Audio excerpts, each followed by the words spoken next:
reunião de pessoas inteligentes, talentosas, revivendo uma época bastante amarga para o Brasil e para os Estados Unidos. Querida Dagmar, pode fazer suas perguntas. O que tu se lembra dessa data em que houve uma mudança na política, enquanto Vargas estava em apoio, e negociação, e como isso mudou e de que forma as pessoas em Passo Fundo passaram a ser perseguidas, acusadas de quinta coluna? Como que isso aconteceu? Você quer saber exatamente o que aconteceu, o que foi para mim a data seguinte. Lembro-me perfeitamente da data. Eu trabalhei em muitas agências de publicidade. Nessa época, eu estava trabalhando no que chamava-se Leal Publicidade, perto da Praça da República, em São Paulo, quando aconteceu a marcha pela liberdade, aquela coisa toda, de mais de 100 mil pessoas. E tinha-se então a marcha das carregadoras de rosário, porque se vendia muito rosário naquela época. Porque pessoas que nunca tinham entrado numa igreja estavam com rosário na mão. Foi uma data de significado muito profundo. Não foi apenas uma data, foi um período de sombras de amargura para o povo e para o Brasil. E na época que em Passo Fundo, que aconteceu a apreensão, por exemplo, e prisão das pessoas, do movimento de Quinta Coluna, você lembra dessa fase? Repete, por favor. Do movimento Quinta Coluna e de Vargas, da prisão das pessoas. É interessante, a pergunta foi muito interessante. Aconteceu, então, que pessoas vizinhas, amigas, de gerações, com italianos, com alemães, de repente se transformaram em inimigos mortais. Todo italiano, ou descendente italiano, todo alemão, descendente italiano, era a Quinta Coluna. Acabaram essas amizades. É impossível dizer aos senhores o horror que aconteceu na época. As pessoas não tinham mais segurança. Se fosse alemão, italiano, levemente descendente, era taxado de Quinta Coluna. Ser taxado de Quinta Coluna era uma coisa horrorosa. Como em certo período, ser taxado de comunista era o fim do mundo. Foi uma época muito triste. Acabaram-se antigas amizades. Todas as pessoas que parecer estar completamente de acordo com o movimento, o golpe, que não era uma verdade. Isso marcou muito. Marcou decisivamente. Obrigada, Rui. Bom, eu só gostaria de complementar que nesse livro, para quem desejar pesquisar, ele se encontra no Museu Hipólito da Costa. O meu primeiro contato com ele foi numa livraria, num sebo de Porto Alegre, mas o Museu Hipólito tem o livro. Ao final do livro, eles relatam que mais de 8 mil pessoas foram enviadas de volta para a Alemanha por conta do trabalho que faziam, inclusive pastores que utilizavam o púlpito para fazer propaganda nazista, enfim.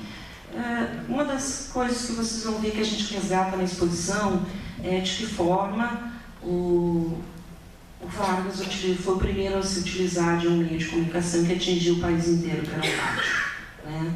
Eu não vou me alongar mais, porque a ideia é torná-los curiosos de ir lá e ver a exposição. Quero parabenizar a Tânia e a equipe do museu, porque foram muito delicados em escolher imagens e complementar a exposição com um acervo próprio, de uma forma extremamente coerente e adequada ao momento histórico, com imagens inclusive raras, que nem mesmo eu tinha visto. Então ficou perfeita, parabéns, Dani, e a todo o pessoal. Eu vou imediatamente passar então a palavra, Rui, para os nossos demais convidados. Tá? Podemos começar por aqui, por favor. Então tá, vou te passar o microfone. 15 minutos. Bem, boa tarde a todos. É um prazer estar aqui para um assunto tão espinhento como este. Né? Hoje se justifica andar de preto. Eu não vivi praticamente o que outros viveram, porque eu comecei no jornalismo em 72. Né? E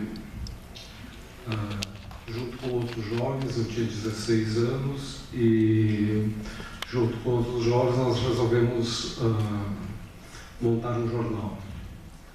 Esse jornal era o último jornal da pequena cidade em que eu tinha ido jogar futebol. Era um bom centro médico. Mas o jornalismo já escrevia, eu morava em São Gabriel, Santa Maria, ainda não definitivamente Santa Maria, mas um irmão meu estudava em Santa Maria, eu ia visitar, ficava tempos na casa do estudante, então já tinha aquele clima assim, desde os 14 anos, já tinha saído da pequena São Gabriel. A minha infância foi aqui no oeste catarinense, no Vale do Rio do Peixe, e foi para essa cidade que eu, algumas férias, voltei, e aí como eu estava já em fase de teste no Grêmio, jogava no Gabrielense e tal, fui ficando, né? Obviamente, eu tinha alguma motivação feminina, por óbvio, nessa idade, né? E aí os meninos de uma escola, tinha um jornal interno na escola, um jornalzinho minhógrafo, escreveram um texto sobre o uniforme das meninas, que pareciam umas patinhas e tal, e foram expulsos da escola e foram falar comigo. Eu era assim o mais universal, ia de São Gabriel da Fronteira, imagina a situação. E nós começamos com um jornal. Esse jornal, o primeiro jornal da cidade, chamado O Furo, eu era o diretor, e os outros dois só tinha editor de cidade, editor disso. Então nós éramos em 4. Lá um belo dia, né, nós gozando a fama, né, do pequeno jornal na cidade, o jornal feito a mimeógrafo, a tinta, só quem fez o nome depois passou o offset com 8 páginas em offset, o resto do miolo mimeógrafo a tinta. E isso é de 1972. Obviamente eu poderia citar aqui vários teóricos sobre a questão do universal, do particular, do singular, toda uma discussão, né, sociológica, histórica, fenomenológica, etc., sobre isso, né? Mas quando o universo, ou aquilo que a gente acha que é o universo, né, cai, né, sobre esses pequenos seres ainda povoados com o uso das paróquias, etc., a gente percebe, né, que a história não é brincadeira. Né? Então, em 1972, nós com esse pequeno jornalzinho do Vale do Rio do Peixe, né, lá um dia, obviamente, chegam aquelas caminhonetes, né, as peruas, etc., né, para prender aqueles 4 subversivos, né, que estavam ali falando de bueiros, de roupas, de futebol, né, dos protestos, reproduzindo poemas que gostavam, essas coisas. Bom, obviamente nós não sabíamos, como o país não sabia, que em 1972 começavam a ocorrer as operações da guerrilha do Araguaia. Né? E quem conhece um pouco de geografia sabe que o oeste catarinense é muito melhor que o Araguaia para se fazer guerrilha. Logo na cabeça dos militares, porque já tinham tido a experiência do início do regime, algumas guerrilhas de montanha em cima da concepção do foco, né? O foco é uma ideia, quem não transita muito pelo mundo revolucionário, subversivo, né? Só deu certo uma vez, né? Que foi na Revolução Cubana, logo em seguida, a direita percebeu como combater esse tipo de coisa. Já Che Guevara morreu em função do foco, né? Imagina nós fazendo um pequeno jornal no oeste catarinense, só poderíamos sucumbir, óbvio. Né? E, então a ideia do foco é mais ou menos um pequeno grupo com todos os princípios de salvar a humanidade, etc. Se coloca numa pequena região rural, a partir dali começa, né, com seus atos de solidariedade, aquele povo que se encontra ali sofrido, etc. Né, e esse foco vai se expandindo e depois se transforma no centro da cidade, se mistura um pouco com os ensinamentos de Mao Tse-tung, e aí vai toda uma concepção revolucionária que só deu certo em Cuba. Né? Então, imagine nós, né, essa piazada de 16 anos, eu estava fazendo 17, e com esse problema. Né? Obviamente que depois de várias sessões, tecnicamente, com 3 delegados, eles cometeram a maior ofensa que eu poderia ter recebido na vida. Né? Um delegado olhou por cima e disse: não, isso é uma piada de merda.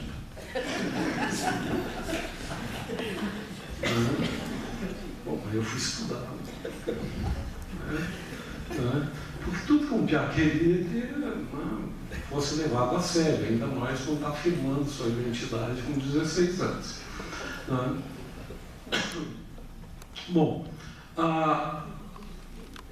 por que eu conto essa história? Essa história eu conto porque foi a partir daí que eu fui para o jornalismo mesmo. Né?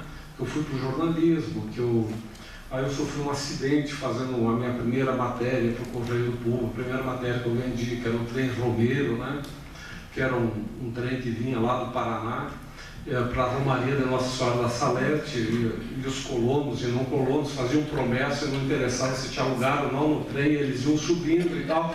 Quando chegava ali por Joaçaba, você só enxergava colono devoto e não enxergava mais o trem.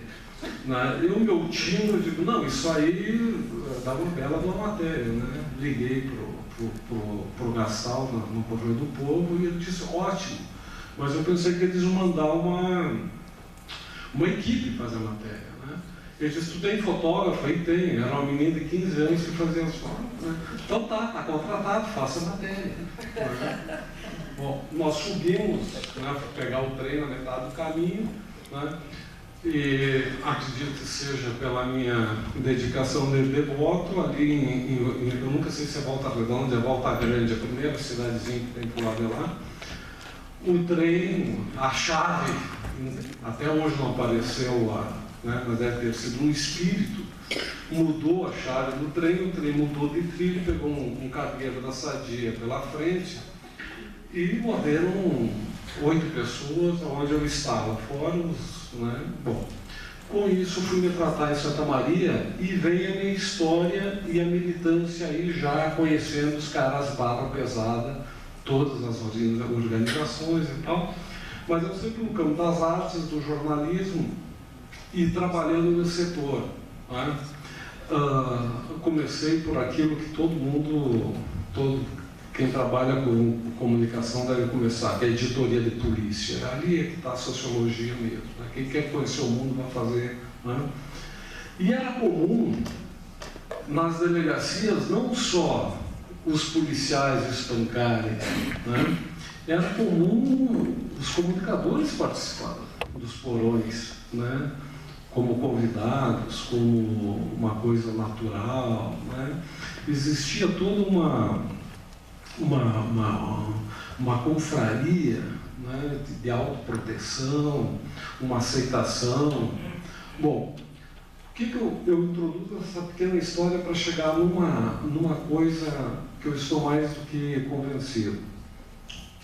O maior erro que nós cometemos historicamente é achar que a ditadura militar, o que esteve na questão desses tristes anos que o Brasil passou, foi uma polaridade entre a ditadura e a democracia.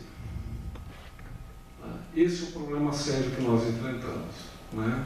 Temos um problema de concepção aí. O Brasil nunca foi democrático, né? Ele sempre foi autoritário.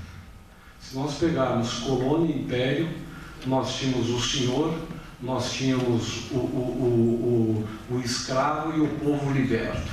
Se nós pegarmos todo o período da República Velha, pegarmos até 45, passarmos pela história do Getúlio agora, né, nós tivemos uma república que só em 45, de uma forma muito tênue, né, teve as instituições daquilo que nós podemos chamar um princípio com base nas doutrinas republicanas, mais ou menos funcionando. Mas o que nós tivemos até hoje, estamos aprendendo com isso, é uma presença muito forte naquele campo que nós achávamos que era democracia ou que eram princípios republicanos, uma presença autoritária e especulativa das mais nobres emoções do povo, interesse, etc., que nós ainda não fizemos a revisão disso. Ou seja, o Brasil em 45 até 64, ele estava aprendendo a instituir isso que nós poderíamos chamar um país republicano, né? Mas foi um período também em que essa experiência republicana ela não tinha maturidade, porque ela estava imersa às condições históricas da Guerra Fria. E na Guerra Fria, o outro sempre tinha que ser eliminado, né? Ou seja, não havia lugar para se desenvolver uma cultura republicana e democrática nesse período, né?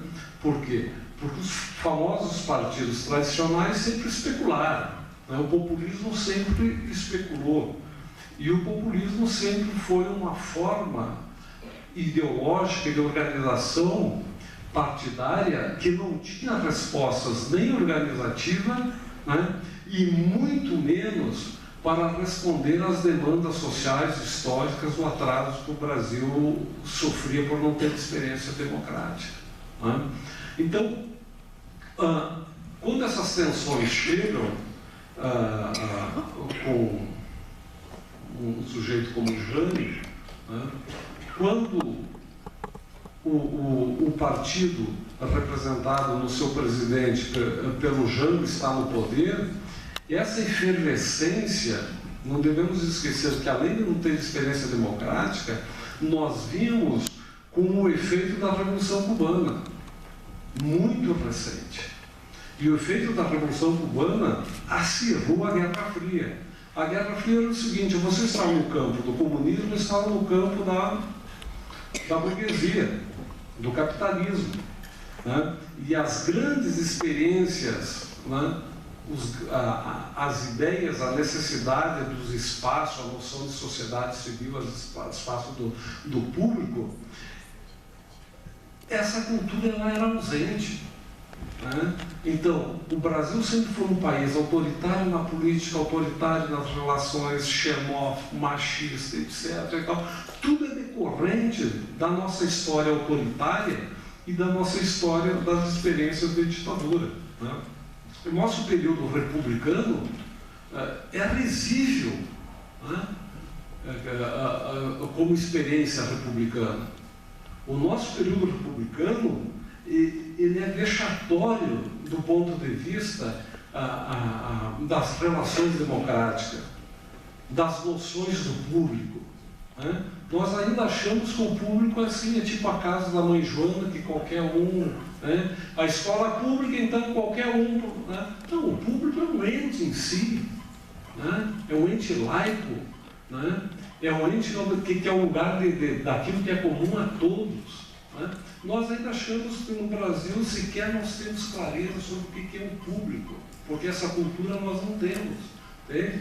Então, se está o padre no lugar, ele acha que bota o crucifixo. Você tá